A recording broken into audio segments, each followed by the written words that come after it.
Audio Jungle.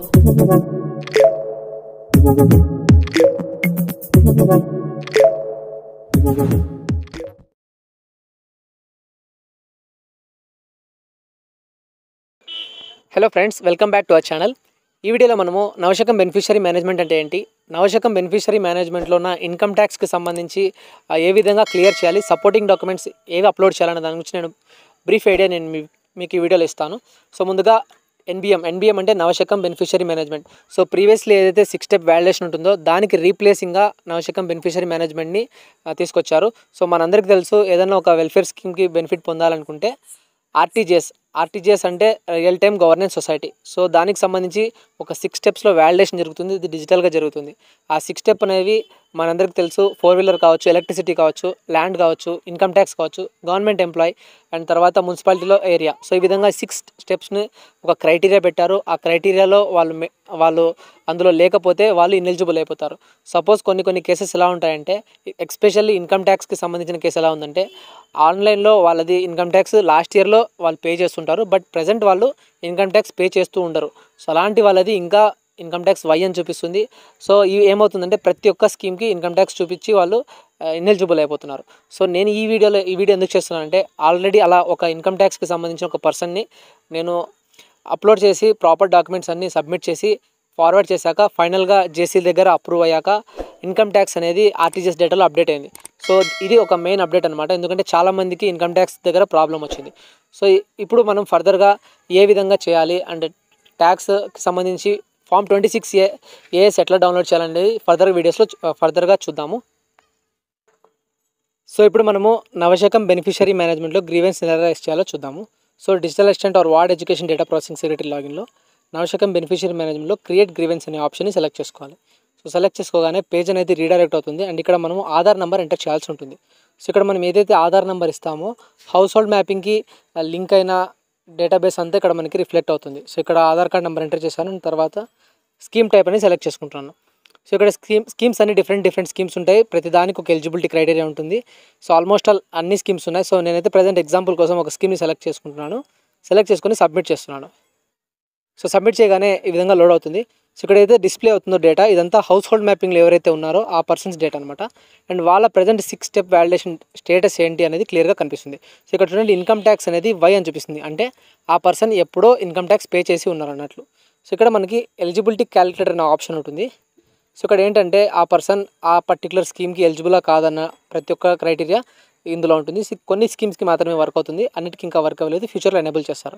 So తర్వాత ఇక్కడ dry land దగ్గర మనకి ఆ హైపర్ లింక్ ఒకటి ఉంటుంది. అంటే ల్యాండ్ ఉంటే వాళ్ళకి, ఎవరికైతే ల్యాండ్ ఉంటుందో వాళ్ళకి మాత్రమే ఆ హైపర్ లింక్ ఎనేబుల్ అవుతుంది. సో అక్కడ ఎవరైతే అమౌంట్ ఎంత ల్యాండ్ ఎవరికైతే ఉందో అది డీటెయిల్స్ అన్ని కనిపిస్తాయి. సో దాంతోపాటు ఇక్కడ ఏదైతే ఎలక్ట్రిసిటీ ఎనర్జీ అనేది 1200 యూనిట్స్ చూపిస్తుందో, సో ఏ మీటర్కి లింక్ అయిందనేది కూడా క్లియర్గా కనిపిస్తుంది. సో ఈ విధంగా మనం ముందుగా వాళ్ళకి రియల్గా ఉందా లేదని చెక్ చేసుకోవడానికి చాలా హెల్ప్ఫుల్గా ఉంటుంది. సో ఇది ప్రజెంట్ వ్యాలిడేషన్ అనమాట. అండ్ ఈ డేటా అనేది ఫ్రీక్వెంట్గా అప్డేట్ అవుతుంది. 2 to 3 డేస్కి ఒకసారి ఆధార్కి లింక్ అయిన డేటా రిఫ్రెష్ అయ్యి అప్డేట్ అయితే అవుతుంది. సో తర్వాత ఇక్కడ గ్రీవెన్స్ టైప్ దగ్గర మనము డిఫరెంట్ టైప్స్ ఆఫ్ గ్రీవెన్సెస్ ఉన్నాయి. సో ఏజ్ ఉంది, క్యాస్ట్ ఉంది, అన్నీ ఉన్నాయి. బట్ ప్రజెంట్ ఇప్పుడు నవశకం బెనిఫిషియరీ మేనేజ్మెంట్ అనేది ప్రాపర్గా నేను టెస్ట్ చేశాక వర్క్ అయినవి ఏవి ఉన్నాయంటే, ఇన్కమ్ ట్యాక్స్ ఒకటి ఉంది, గవర్నమెంట్ ఎంప్లాయ్ ఒకటి, అండ్ తర్వాత జిఎస్టీ వెరిఫికేషన్. ఈ 3 మాత్రమే ప్రజెంట్ ప్రాపర్ వర్క్ ఫ్లోలో వర్క్ అవుతూ అప్డేట్ అవుతున్నాయి. సో మిగతావి ఫ్యూచర్లో అప్డేట్ చేస్తారు. సో ఈ విధంగా మొత్తం డీటెయిల్స్ కనిపిస్తాయి. ఒకవేళ బెనిఫిషరీ సాటిస్ఫైడ్ అనే ఆప్షన్ మనం సెలెక్ట్ చేసుకుంటే ఎస్ అని క్లిక్ చేయాలి. అక్నాలెడ్జ్మెంట్ జనరేట్ అయిపోతుంది. సర్వీస్ అనేది అక్కడితోనే క్లోజ్ అయిపోతుంది. ఒకవేళ వాళ్ళు సాటిస్ఫై అవ్వకపోతే బెనిఫిషరీ సాటిస్ఫైడ్ దగ్గర నో అని పెట్టి మనం బెనిఫిషరీ మొబైల్ నెంబర్ ఇవ్వాలి. తర్వాత రికమెండేషన్ ఆర్ రిమార్క్స్. సో ఇక్కడ ఏదైతే మనం రికమెండేషన్ ఆర్ రిమార్క్స్ ఎంటర్ చేస్తామో ఆ రిమార్క్స్తో అది గ్రీవెన్స్ అనేది రైజ్ అవుతుంది. సో ఒక గ్రీవెన్స్ ఐడి జనరేట్ అవుతుంది. సో ఆ గ్రీవెన్స్ ఐడి ఎలా జనరేట్ అవుతుంది, అది జనరేట్ అయ్యాక ఏ విధంగా ఉంటుందో కూడా నేను ఒక బ్రీఫ్గా మీకు ఒక ఐడియా ఇస్తాను. సో ఈ విధంగా నేను సబ్మిట్ గ్రీవెన్స్ అని క్లిక్ చేస్తే ఒక గ్రీవెన్స్ ఐడి జనరేట్ అవుతుంది. సో వన్స్ మనం ఆ గ్రీవెన్స్ని సబ్మిట్ చేయగానే ఈ విధంగా అక్నాలెడ్జ్మెంట్ వస్తుంది. సో నా దగ్గర లైవ్ ఎగ్జాంపుల్ అయితే లేదు. సో అక్నాలెడ్జ్మెంట్ ఏ విధంగా ఉంటుందని చూపించడానికి మాత్రమే ఒక శాంపుల్ అక్నాలెడ్జ్మెంట్ తీసుకున్నాను. సో ఇందులో మెయిన్గా మనకి ఏవైతే స్కీమ్కి మనం అప్లై చేస్తామో ఆ డీటెయిల్స్ అన్ని ఇక్కడ క్లియర్గా కనిపిస్తాయి. అండ్ ప్రజెంట్ వ్యాలిడేషన్ అంతా, అంటే ఆ హౌస్ హోల్డ్ మ్యాపింగ్లో వాళ్ళ ప్రజెంట్ స్టేటస్ ఏంటి అనేది క్లియర్గా కనిపిస్తుంది. దాంతోపాటు గ్రీవెన్స్ ఐడి అనేది జనరేట్ అవుతుంది. సో ఈ గ్రీవెన్స్ ఐడి అనేది ఒక న్యూమరిక్ ఫార్మాట్లో ఒక నెంబర్ ఉంటుంది. సో ఇది చాలా ఇంపార్టెంట్, ఎందుకంటే దీన్ని బేస్ చేసుకొని ఫ్యూచర్లో మనం ట్రాక్ చేయడం కానీ, లేకపోతే సర్వీస్ రిక్వెస్ట్ని రైజ్ చేయడం అనేది ఉంటుంది. సో ఇప్పుడు మనము ఆ గ్రీవెన్స్ ఐడి వచ్చాక మనము క్రియేట్ ఏ గ్రీవెన్స్ రిక్వెస్ట్ అని ఒక ఆప్షన్ ఉంటుంది, సెకండ్ ఆప్షన్ ఉంటుంది, దాన్ని సెలెక్ట్ చేసుకోవాలి. సో ఇక్కడ డిఫరెంట్ టైప్స్ ఆఫ్ సర్వీసెస్ కింద ఏమేమి సర్వీసెస్ రైజ్ చేయొచ్చో క్లియర్గా ఉంటుంది. సో ఎనర్జీకి సంబంధించి కొన్ని సర్వీసెస్ ఉన్నాయి. దాంతోపాటు ఐటీ అండ్ ఈసీ అంటే ఆధార్ని మనం సెలెక్ట్ చేసుకుంటే వాళ్ళు ఇన్స్ట్రక్షన్స్ ఇచ్చారు, సో ఆధార్ సెంటర్కి విజిట్ అవ్వమని. అదేవిధంగా పేమెంట్కి సంబంధించి ఏమైనా ఇష్యూ ఉంటే వెల్ఫేర్ లాగిన్లో చెక్ చేసుకోమని ఇచ్చారు, బట్ ఎటువంటి గ్రీవెన్స్ రైజ్ చేయడానికి ఉండదు. సో రెవెన్యూ కూడా ల్యాండ్కి సంబంధించిన సర్వీసెస్ కూడా అప్డేట్ అవ్వాలి నేను చెప్పాను కదా. సో ట్రాన్స్పోర్ట్ కానీ రెవెన్యూ కానీ ఏదైనా ప్రాపర్గా వర్క్ ఫ్లో లేదు. బట్ జిఎస్డబ్ల్యూఎస్కి సంబంధించి ఏదైతే జిఎస్టీ వెరిఫికేషన్ కానీ గవర్నమెంట్ జాబ్ గ్రీవెన్స్ కానీ లేకపోతే ఇన్కమ్ ట్యాక్స్ గ్రీవెన్స్ కానీ ప్రాపర్గా వర్క్ అవుతున్నాయి. సో ఇక్కడ మనము సెలెక్ట్ చేసుకోగానే మనం ఏదైతే గ్రీవెన్స్ ఐడి జనరేట్ అవుతుందో ఆ ఐడి మనం ఎంటర్ చేయాలి. సో ఎంటర్ చేసి సబ్మిట్ చేయగానే ఒక పేజ్ ఓపెన్ అవుతుంది. ఆ పేజ్ నేను చూపిద్దామంటే లైవ్ అయితే లేదు ప్రజెంట్. సో మీరు ఒకసారి ఎంటర్ చేయగానే మీకు ఒక పేజ్ ఓపెన్ అవుతుంది. అది ఏదైతే 6 స్టెప్ వ్యాలిడేషన్లో మనకు పేజ్ ఉంటుందో అదే విధంగా ఓపెన్ అవుతుంది. అండ్ దాంట్లో కొన్ని సపోర్టింగ్ డాక్యుమెంట్స్ మనం అప్లోడ్ చేయాల్సి ఉంటుంది. ఆ డాక్యుమెంట్స్ అప్లోడ్ చేయగానే వర్క్ ఫ్లో ఉంటుంది. సో ఈ గ్రీవెన్స్ సిస్టమ్ ఎలా ఉంటుందో నేను ఒక బ్రీఫ్గా మీకు ఒక ఐడియా ఇస్తాను. సో ఇది నేను ఇన్కమ్ ట్యాక్స్కి సంబంధించి ఒక గ్రీవెన్స్ రైజ్ చేసి ఎలా ఉంటుందో చెప్తున్నాను. సో ముందుగా సోషల్ ఆడిట్ జరుగుతుంది, అంటే ఏదైనా స్కీమ్ జరిగితే దానికి సోషల్ ఆడిట్ సంబంధించి ఆర్టీజీఎస్ డేటా అప్డేట్ అవుతుంది. సో అప్డేట్ అయ్యాక ఇనెలిజిబుల్ ఎవరైతే బెనిఫిషియరీ ఉంటాడో అతను సచివాలయంకి వెళ్ళి డిజిటల్ అసిస్టెంట్కి తన ఆధార్ నెంబర్ చెప్తే ఏదైతే నేను ఇందాక మాడ్యూల్ చూపించానో ఆ విధంగా మనము ఆధార్ కార్డ్ ఎంటర్ చేస్తారు. సో అక్కడ వచ్చిన డేటా ఆర్టీజీఎస్ డేటా సాటిస్ఫై అయినట్లయితే వెంటనే ఒక అక్నాలజ్మెంట్ జనరేట్ అవుతుంది. సో అక్నాలజ్మెంట్లో ఎలిజిబిలిటీ క్రైటీరియా ఒకవేళ ఏదైనా రిజెక్ట్ అయితే ఆ రిజెక్ట్ అయిన రీజన్ అంతా క్లియర్గా ఉంటుంది. సో సపోజ్ బెనిఫిషియరీ సాటిస్ఫై అయితే గ్రీవెన్స్ అనేది అక్కడితో క్లోజ్ అయిపోతుంది. ఒకవేళ బెనిఫిషియరీ సాటిస్ఫై అవ్వకపోతే అంటే తప్పు ఉంది, సపోజ్ ఇన్కమ్ ట్యాక్స్ అక్కడ వై అని ఉంది అంటే అతను ఇన్కమ్ ట్యాక్స్ కట్టట్లేదు బట్ కడుతున్నారని అతనికి అనిపిస్తే అతను డిజిటల్ అసిస్టెంట్ దగ్గరకు వచ్చి ప్రాపర్ డాక్యుమెంట్స్ సపోర్టింగ్ డాక్యుమెంట్స్ తీసుకొని గ్రీవెన్స్ రైజ్ చేయాల్సి ఉంటుంది. సో గ్రీవెన్స్ రైజ్ చేయగానే అక్నాలజ్మెంట్ కాపీ వాళ్ళకి ఇచ్చేయాలి, అంటే జనరేట్ అవుతుంది. సో తర్వాత ఆ ప్రాపర్ డాక్యుమెంట్స్ ఏవైతే అప్లోడ్ చేయాలో ఆ డాక్యుమెంట్స్ అన్ని క్లియర్గా మనం ఇవ్వాల్సి ఉంటుంది. సో ఇచ్చాక గ్రీవెన్స్ ఐడి జనరేట్ అవుతుంది. ఆ గ్రీవెన్స్ ఐడితో ఒక సర్వీస్ రిక్వెస్ట్ని రైజ్ చేయాల్సి ఉంటుంది. సో ఆ సర్వీస్ రిక్వెస్ట్ రైజ్ చేసేటప్పుడు ఏవైతే డాక్యుమెంట్స్ ఉంటాయో అవన్నీ డిజిటల్ అసిస్టెంట్ లాగిన్లో అప్లోడ్ చేయాల్సి ఉంటుంది. సో వన్స్ ఆ డాక్యుమెంట్స్ అన్ని అప్లోడ్ చేశాక ఫర్దర్గా నెక్స్ట్ లెవెల్లో వెల్ఫేర్ అసిస్టెంట్కి ఆ అప్లికేషన్ అనేది ఫార్వర్డ్ అవుతుంది. సో వెల్ఫేర్ అసిస్టెంట్ కూడా ప్రాపర్ ఫీల్డ్ వెరిఫికేషన్ స్టేటస్ అన్ని ఫామ్స్ తీసుకొని వెరిఫై చేయాల్సి ఉంటుంది. వన్స్ వెరిఫై చేశాక విఆర్ఓ లాగిన్లో వెరిఫికేషన్ అవుతుంది. తర్వాత ఎంఆర్ఓ, అదేవిధంగా ఆర్డీఓ. సో ఆర్డీఓ నుంచి జేసీ జిఎస్డబ్ల్యూఎస్కి వెళ్తుంది అనమాట. సో ఇక్కడ జేసీ జిఎస్డబ్ల్యూఎస్ అనేవాళ్ళు ఫైనల్ అప్రూవల్ అథారిటీ. సో వారు ఏం చేస్తారంటే ఆర్డీఓ ఇచ్చిన ప్రొసీడింగ్స్ని వెరిఫై చేసి ఇన్కమ్ ట్యాక్స్ డిపార్ట్మెంట్లో అప్డేట్ చేయడానికి పంపిస్తారు. సో అక్కడ ఏమవుతుందంటే స్టేటస్ అనేది అప్డేట్ అవుతుంది. సో వన్ స్టేటస్ అప్డేట్ అయ్యాక ఆర్టీజీఎస్లో డేటా అప్డేట్ కానీ ఒక 1 వీక్ పడుతుంది. సో 1 వీక్లో డేటా కరెక్ట్ అయిపోతుంది. ఫర్దర్గా స్కీమ్స్ అన్నీ ఎలిజిబుల్ అయిపోతారు, ఎందుకంటే ప్రతి ఒక్క స్కీమ్ అనేది ఆర్టీజీఎస్ డేటా బేస్ చేసుకునే ఉంటుంది. సో అదేవిధంగా జిఎస్టీకి సంబంధించింది కూడా వర్క్ ఫ్లో అయితే మొత్తం సేమ్ ఉంటుంది. వెల్ఫేర్ తర్వాత ఎంపీడీఓ వస్తారు. ఇక్కడ ఎంఆర్ఓ రారు, వెల్ఫేర్ తర్వాత ఎంపీడీఓ వస్తారు. సో ఎంపీడీఓ తర్వాత జేసీ జిఎస్డబ్ల్యూఎస్ వస్తారు. సో ఇక్కడ ఒక కొత్త ఆఫీసర్ యాడ్ అవుతారు. వాళ్ళు ఎవరంటే డీసీ కమర్షియల్ ట్యాక్స్ అనమాట. సో కమర్షియల్ ట్యాక్స్కి సంబంధించి వాళ్ళు మేనేజ్ చేస్తుంటారు. వాళ్ళు వెరిఫై చేశాక మాత్రమే మళ్ళీ జేసీ గారికి వస్తుంది. అక్కడ జిఎస్టీకి సంబంధించి ఏదైనా వెరిఫికేషన్ ఉంటే అది కూడా అప్డేట్ చేసుకోవచ్చు. సో ఇది వర్క్ ఫ్లో అనమాట. సో ఏ విధంగా వెళ్తుంది, ఎవరి లాగిన్కి వెళ్తుంది అనేది క్లియర్గా ఇందులో ఉంది.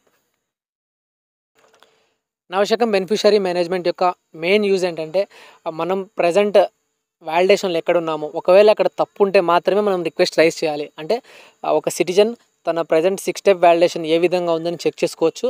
అండ్ దాంతోపాటు ఒకవేళ ఏదైనా మిస్టేక్ ఉంటే దాన్ని రెక్టిఫై చేసుకోవడానికి పెట్టిన ప్రాసెస్ మాత్రమే ఈ నవశకం బెనిఫిషరీ మేనేజ్మెంట్. ఒకవేళ వాళ్ళకి పేమెంట్ పడకపోయినా అవి కూడా రైజ్ చేయొచ్చు. బట్ ఫ్యూచర్లో మాడ్యూల్స్ అనేవి క్లియర్గా డెవలప్ అవుతాయి. అప్పుడు నేను ఫర్దర్గా ఇంకా డీటెయిల్గా ఎక్స్ప్లెయిన్ చేస్తాను.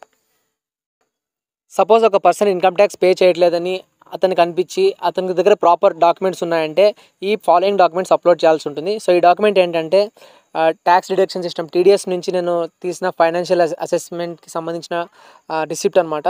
సో దాన్ని ఫామ్ 26AS అంటారు. అండ్ దాంతోపాటు ఒక ఇన్కమ్ ట్యాక్స్కి సంబంధించి ఒక సర్టిఫికేట్ చార్టెడ్ అకౌంటెంట్ దగ్గర నుంచి ఒక ప్రొఫార్మా లాగా ఈ విధంగా రాసి, so name of the person కానీ రిలేషన్షిప్ ఏమవుతుంది వాళ్ళు అసెసియా కాదని వాళ్ళతో డిక్లరేషన్ తీసుకొని ఈ సపోర్టింగ్ డాక్యుమెంట్ని అప్లోడ్ చేస్తున్నాం. ఇది only for income tax verification అనమాట. ఫామ్ 26AS అనేది మనమే ఆన్లైన్లో తీసుకోవచ్చు. దీని గురించి ఒక బ్రీఫ్ ఐడియా నేను ఇస్తాను. సో ఇది ఇన్కమ్ ట్యాక్స్కి సంబంధించిన సైట్ అనమాట. ఇందులో ముందుగా రిజిస్టర్ అవ్వాలి. సో రిజిస్టర్ అనేది ఈజీగానే ఉంటుంది. పాన్ కార్డ్ యూస్ చేసి రిజిస్టర్ అవ్వాలి. నేను ఆల్రెడీ రిజిస్టర్ అయ్యాను కాబట్టి జస్ట్ ఆటోమేటిక్గా లాగిన్ అవుతున్నాను. సో దీనిలో మీకు బ్రీఫ్ ఐడియా వస్తుంది అనమాట. సో ఈ విధంగా డౌన్లోడ్ చేయాలని. సో ఇక్కడ లాగిన్ అనేది నేను యూజర్ ఐడి దగ్గర పాన్ కార్డ్ నెంబర్ ఇస్తున్నాను. సో ఇలా పాన్ కార్డ్ ఎందుకు ఇస్తున్నాను అంటే ఆల్రెడీ నేను ఈ పోర్టల్ రిజిస్టర్ అయ్యాను. సో రిజిస్టర్ అయ్యి లాగిన్ అయ్యాను. సో లాగిన్ అయ్యాక హోమ్ పేజ్ అనేది ఈ విధంగా ఉంటుంది. సో ఇందులో మనము ఈ ఫైల్ అని ఒక ఆప్షన్ ఉంటుంది, సెకండ్ ఆప్షన్ ఉంటుంది. సో అక్కడ ఈ ఫైల్లో ఇన్కమ్ ట్యాక్స్ రిటర్న్స్ అని ఉంటుంది. సో అక్కడ మళ్ళీ సెలెక్ట్ చేసుకుంటే వ్యూ ఫామ్ 26AS అని ఒక ఆప్షన్ ఉంటుంది. సో దాని మీద క్లిక్ చేయాలి. క్లిక్ చేయగానే ఈ విధంగా డిస్క్లైమర్ వస్తుంది. సో మనం కన్ఫర్మ్ చేయాలి. ఈ 26AS అంటే ఏంటంటే మనము ఆ పర్టికులర్ ఫైనాన్షియల్ ఇయర్కి ట్యాక్స్ కట్టామా లేదన్న ప్రూఫ్ అనేది ఇందులో వాళ్ళ దగ్గర ఉంటుందన్నమాట. సో ఈ విధంగా నేను ప్రొసీడ్ మీద క్లిక్ చేస్తున్నాను. సో ఈ విధంగా పేజ్ ఓపెన్ అవుతుంది. సో ఇక్కడ మనకి కింద క్లిక్ దగ్గర view tax credit form 26AS అని ఒక ఆప్షన్ ఉంది. దాని మీద క్లిక్ చేస్తున్నాను. సో క్లిక్ చేయగానే మనకు అసెస్మెంట్ ఇయర్ అడుగుతుంది. అంటే ఏ ఇయర్కి సంబంధించి మనం ఇన్కమ్ ట్యాక్స్ డీటెయిల్స్ తీసుకోవాలనేది అది ఫైనాన్షియల్ ఇయర్కి ఉంటుంది. 2009 నుంచి ఉంటుంది. సో మనకి ఏదైతే ఇయర్ కావాలో ఆ ఇయర్ని సెలెక్ట్ చేసుకోవాలి. నేను ఎగ్జాంపుల్ కోసం ఒక అసెస్మెంట్ ఇయర్ని సెలెక్ట్ చేసుకుంటున్నాను. అండ్ తర్వాత వ్యూ యాజ్ దగ్గర HTML అని సెలెక్ట్ చేసుకోవాలి. సో తర్వాత వ్యూ ఆర్ డౌన్లోడ్ అన్న ఒక ఆప్షన్ ఉంది. దాని మీద క్లిక్ చేయండి. సో క్లిక్ చేయగానే ప్రాసెస్ అవుతుంది. ప్రాసెస్ అయ్యాక ఈ విధంగా మనకు కనిపిస్తుంది అనమాట. సో ఒకవేళ ఏం ట్యాక్స్ కట్టినట్లయితే ఏం ఆప్షన్స్ ఉండదు. ఒకవేళ ట్యాక్స్ కట్టినట్లయితే ఇక్కడ అంటే ట్యాక్స్ డిడక్టర్ ఎవరు అని చెప్పి డీటెయిల్స్ అక్కడ కనిపిస్తాయి. ఎంత ట్యాక్స్ డిడక్ట్ అయింది. సో ఈ పర్టికులర్ అప్లికేషన్కి ఎటువంటి ట్యాక్స్ డిడక్ట్ అవ్వలేదు, అందుకే అక్కడ 0 ఉంది. సో ఇది మనం ప్రూఫ్గా పెట్టుకోవచ్చు అనమాట. ఎందుకంటే మనం ఎటువంటి ట్యాక్స్ కట్టలేదని ప్రూఫ్ ఉంటుంది. సో తర్వాత ఎక్స్పోర్ట్ యాజ్ PDF అనే ఒక ఆప్షన్ ఉంది. దాని మీద క్లిక్ చేయగానే ఆటోమేటిక్గా ఇది PDF ఫార్మాట్లోకి డౌన్లోడ్ అయిపోతుంది. సో ఇదేంటంటే ఒక ఫైనాన్షియల్ ఇయర్కి మాత్రమే. ఒకవేళ వాళ్ళు ప్రాపర్గా ఇంకా సపోర్టింగ్ డాక్యుమెంట్స్ అడిగితే మీరు ఈ ఫామ్ 26AS సబ్మిట్ చేయొచ్చు అని నేను చెప్పడం కోసం ఈ వీడియోలో ఈ చిన్న మాడ్యూల్ నేను ఇంక్లూడ్ చేస్తున్నాను. ఐ హోప్ ఈ వీడియోలో మీకు కొన్ని డౌట్స్ క్లియర్ అయినా అనుకుంటున్నాను. ఇంకా మీకు ఏమైనా డౌట్స్ ఉంటే మీరు కామెంట్లో మెన్షన్ చేయండి, నేను రిప్లై చేయడానికి ట్రై చేస్తాను. Thank you.